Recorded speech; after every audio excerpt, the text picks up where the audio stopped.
ለሶስተኛው ይሰጣል ያም ይጠጣል እየተከታተሉ አንዱ ሲጨርስ አንዱ አቡ ሁረይራ يقول لا ادري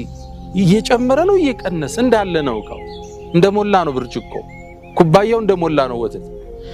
يقول ابو هريره ሁሉም ጠጠው ጠግበው መልእክተኛውን ተሰናብተው ወጡ ሳይው እቃው እንደሞላ ከዛም አመጣውና ለአላህ መልእክተኛ ሰጥቷቸው ነብዩ መሐመድ ሰለላሁ ዐለይሂ ወሰለም አቡ ሁረይራ እኔ እናንተ ቀረናል አዋልኳቸው ከዛም ፈገግጋሉና ጠጣሉ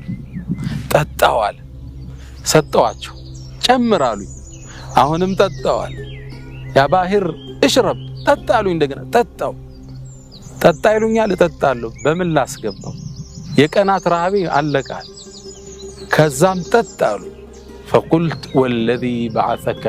بالحق በእውነት በላከህ ጌታ እምላለሁ لا اجد له مسلكا ማስገበ የለኝም አልኩታል ሆዴ ሞልቷል ከዛም ነብዩ ፈተበሰም ፈገግጋሉና فسمى الله وحمد الله اللهنا مسكنه يا الله انسماو ستو መጠጣት ጀመሩ عليه الصلاه والسلام እዚህ ታሪክ ብዙ ነገር እንማራለን አንደኛ የነብዩ ሰለላሁ ዐለይሂ ወሰለም ተአምር ሰሃቦቹ ይህን ሲያዩ ኢማናቸው ምን ያህል ሊጨምር እንደሚችል ማመን አይከብድም አቡ ሁረይራ ኢማኑ እንዴት ስር ሊጠልቅ እንደሚችል መመልከት ይቻላል በአንድ ብርጭቆ በርካታ ሰዎች ሲጠጡ ምንም ሳይጎል ማለት ሁለተኛ የነብዩን አለይሂ ሰላቱ ሰላም ስነ ምግባር እናያለን ራስ ወዳድ አይደሉም ሰልፍለስ ናቸው ከራስ በላይ ለሌላው የሚኖሩ ናቸው ተርበው የሚያጠግቡ ናቸው